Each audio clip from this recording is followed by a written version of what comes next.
Salut, c'est Trado, je suis content de vous retrouver pour la mise à jour de l'analyse technique du CAC 40. Tout d'abord, je voudrais vous remercier infiniment d'être de plus en plus nombreux à me suivre. Ça me fait plaisir que finalement vous trouviez un enseignement utile à ce que je vous fournis. Donc merci encore du fond du cœur et on passe tout de suite au CAC 40 qui abandonne 0,32% aujourd'hui mais qui termine bien mieux que il n'a pu l'être à un moment. Alors on va commencer par les unités longues parce que je fais écho ici à plusieurs questions qui me sont posées actuellement. Forcément, hein, au bout d'un moment, le trader se transforme en investisseur lorsque le trading devient difficile et on me demande jusqu'où ça va pouvoir baisser si on a une récession. Alors c'est vrai que pour l'instant, on n'est pas en récession, mais j'aimerais déjà vous dire que généralement, le terme de récession est galvaudé. Si on en revient à l'analyse et à la définition de l'INSEE, c'est au moins 2 trimestres de baisse du PIB. Clairement, ça veut dire si vous avez le PIB réel qui baisse 2 trimestres d'affilée, vous êtes en récession. Très souvent, il y a des choses qui se passent, mais on n'est pas en récession économique. Par exemple, la grande crise de 2001 ne s'est pas traduite par une récession en France. Et parfois, clairement, il y a eu 4 récessions. On va regarder ce qui s'est passé les précédentes fois qu'il y a eu récession. Parce qu'effectivement, s'il n'y a pas guerre, heureusement, mais qu'il y a quand même des surcoûts occasionnés par la hausse du pétrole, par la hausse du gaz, etc., qui créent un choc d'offres, comme on dit, hein, c'est-à-dire que les entreprises vont souffrir, eh bien on risque d'avoir une récession, et puis en plus, en même temps, la demande est faible, puisque les ménages, tout ce qu'ils dépensent en pétrole, en essence, ne le dépensent pas ailleurs, ça risque de faire une récession économique. Alors regardez, il y a eu très peu de récessions, hein, au sens de l'INSEE. Il y a eu celle de Covid, on a perdu 41%. Il y a eu celle de 2011, on a perdu 37%. Il y a eu la grande crise de 2008, on a perdu 60%. Et puis, on en a eu une autre. Là, il y en a eu avant encore, mais je n'ai pas le graphe, hein, puisque le CAC a été créé dans les années 80. Donc, 25%, c'était en 1992. Mais ce n'est pas ça qui est important. Donc là, déjà, pour l'instant, vous voyez que généralement, le tarif, c'est... on ne peut pas faire de moyenne sur 4 occurrences, mais bon, 25% pour le minimum, jusqu'à 61%, et il semble que 30% quand même ce soit assez jouable. 30%, ça nous amène au niveau que j'ai mentionné là depuis les plus hauts, hein, à savoir le support mensuel des 52,20, 49,30.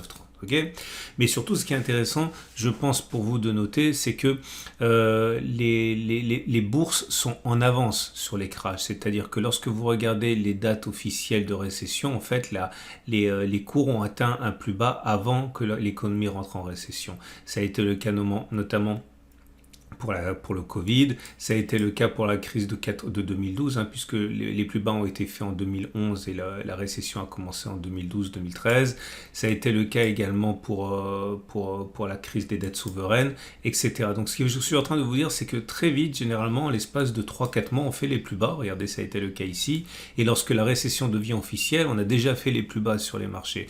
Ce que je suis encore une fois en train de vous dire, c'est que, attention, au moment où les médias parleront de récession économique, il y a de fortes chances pour que les marchés aient déjà fait les plus bas. Et très souvent, en 3-4 mois. Ici, il a fallu 4 mois pour faire les plus bas. Là, il a fallu par rapport 5 mois. Là, il a fallu pendant la crise Covid. Hein, regardez, en 4 mois, on avait fait les plus bas. Et là, on est déjà au 3e mois de baisse. Ce qu'il faut garder à l'esprit, c'est que voilà, on risque d'avoir une accélération baissière à 4930, mais au moment où les médias vont parler de récession, les marchés vont déjà commencer à monter. Voilà, il faut garder ça à l'esprit. Donc jusqu'où on peut descendre, clairement, je pense que si c'est une petite récession et pas une guerre mondiale, excusez-moi, c'est assez glauque ce que je dis, on peut aller chercher les 5220, 4930, mais ça pourrait aller très très vite, et encore une fois, les médias annonceront la récession économique quand les marchés seront déjà en train de remonter. Hein. C'est pour ça d'ailleurs, c'est vrai dans l'autre sens, hein, les marchés étaient sur des tops, alors que l'économie était toujours vaillante, on va dire. Hein. Voilà ce qu'on pouvait dire.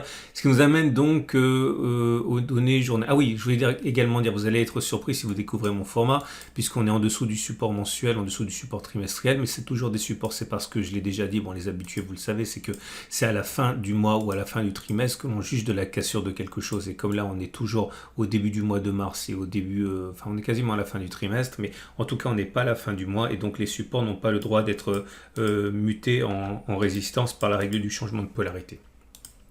Je reviens sur mes données journalières. Et voilà où nous en sommes avec donc au-dessus de nous toujours un support hebdomadaire qui va sans doute être cassé, qui va se casser en transformer en résistance, un gap qui a été ouvert, il n'y a pas de cotation entre les plus bas du 3 et les plus hauts du 4, il devrait être rebouché normalement assez facilement, celui-là, je veux dire par là qui ne sera pas défendu. Pourquoi? Tout simplement parce que, vous le savez, j'ai déjà expliqué que contrairement à ce que pensent peut-être les nouveaux, un gap, lorsqu'il a atteint son objectif, perd de sa résistance. Il est facile à combler. Là, clairement, on voit bien qu'on a déjà atteint l'objectif, donc il ne sera pas défendu, ce gap. Ah, j'y pense. C'est le coup de pub du jour. Si vous êtes débutant, si vous ne l'avez pas lu, si vous n'avez aucune connaissance en analyse technique ou très sommaire ou mauvaise, j'ai un module de formation pour débutants, c'est téléchargeable en dessous de la vidéo. Ok, vous avez des exercices corrigés, une vidéo de 30 minutes, plein de choses que vous payeriez sans doute très cher dans le commerce et que je vous offre. C'est gratuit, ça a été téléchargé plus de 30 000 fois, c'est en dessous de la vidéo, n'hésitez pas à vous le télécharger. Bon, en tout cas, et ça vous donnera une idée de la pédagogie que j'applique dans mon pack Total Trado, qui est évidemment beaucoup plus poussé, mais qui est aussi pour les plus, on va dire, les plus motivés d'entre vous. Donc, je reviens à mes éléments. Donc, vous avez la moyenne mobile à 7 périodes qui est descendante, la tendance immédiate est baissière. La moyenne mobile à 20 périodes qui descend, la tendance générale est baissière. La tendance donnée par la moyenne mobile à 50 jours est descendante également. La tendance de fond est baissière. Et la moyenne mobile à 200 jours n'a toujours pas été reconquise. Attention aux croix de la, comme on appelle ça chez nous, la croix de la mort, la 50 qui croise la 200. En tout cas, la tendance de long terme est baissière aussi. Vous voyez, la M200 descend. Et ce qui m'intéresse aujourd'hui, en l'occurrence, c'est la bande de Bollinger, puisque regardez ce qui vient de se passer. On vient d'inscrire un T4. Ok. Alors, T4, ça veut dire 4 clôtures consécutives. 1, 2, 3, 4, où on clôture sous la Bollinger inférieure. Je me dis, tiens, qu'est-ce qui se passe une fois qu'on a fait un T4? Et je suis remonté jusqu'à l'origine du CAC 40, puisque finalement, c'est un phénomène assez rare à la baisse, les T4.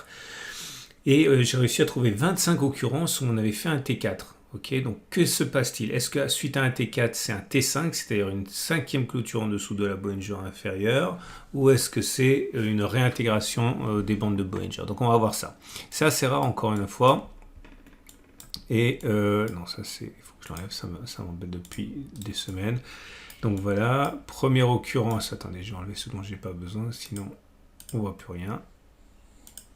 Voilà. Donc voilà, première occurrence, on s'intéresse à la flèche du haut. Ok, regardez, on a bien T1, T2, T3. Alors là, vous allez devoir zoomer, mais croyez-moi sur parole, c'est un T4 ici. On est juste en dessous de la Bollinger inférieure en clôture. Qu'est-ce qui se passe? On monte, donc j'ai mis T5, j'ai mis une flèche vers le haut pour dire que c'est une réintégration des bandes de Bollinger, et je mets une flèche vers le bas lorsque c'est un T5. Faites pas attention à la bougie en dessous, c'est la bougie dessus qui m'intéresse. Donc là, vous voyez, après un T4, on réintègre les bandes de Bollinger.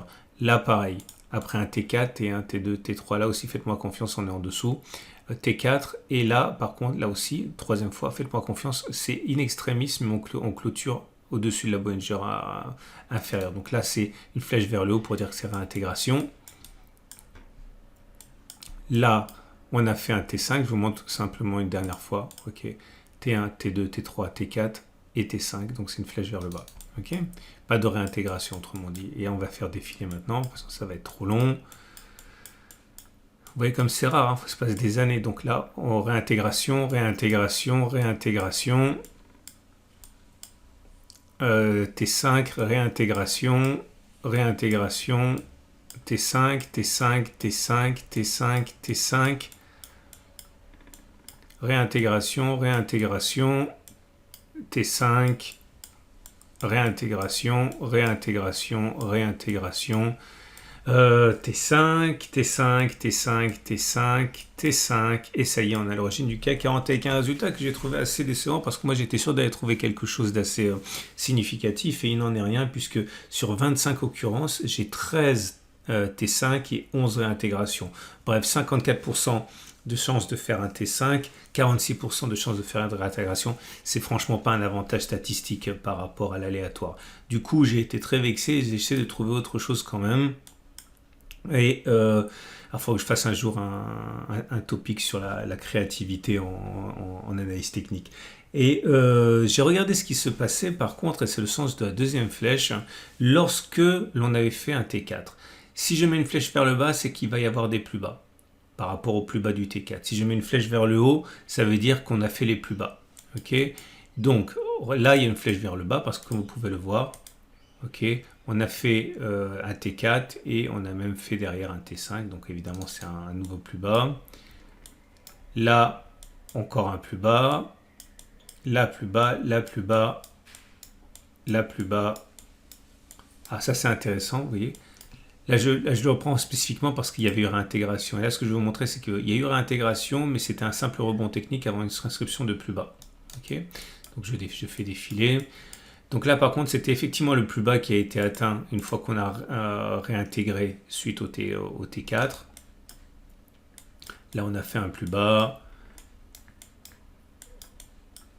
Là, on a fait un plus bas. Là, on a réintégré, on avait fait les plus bas, on avait fait les plus bas, on est allé plus haut. Clairement, c'était les plus bas. Et là, on est allé plus bas, plus bas, plus bas, plus bas, plus bas.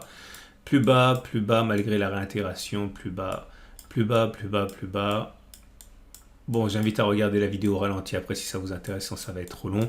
Mais globalement, voilà les enseignements depuis l'origine du CAC 40 et ça c'est super intéressant. Et du coup, forcément, en tant qu'analyste technique, je suis très amusé. Sur 25 cas de T4, 21 fois on est allé plus bas, quoi qu'il se passe après. Et 4 fois on avait fait les plus bas. Clairement, je suis en train de vous dire que, chers followers, que même si on réintègre, ok, méfiez-vous parce qu'il y a de fortes chances pour que derrière, dans 84% des cas, on clôturera, il y aura une nouvelle attaque baissière. Ça m'embêterait pas d'ailleurs pour aller chercher le support hebdomadaire. Voilà. Donc voilà, il m'en faut peu pour être heureux et là je suis très content parce que ça à mon avis c'est de l'information importante pour vous.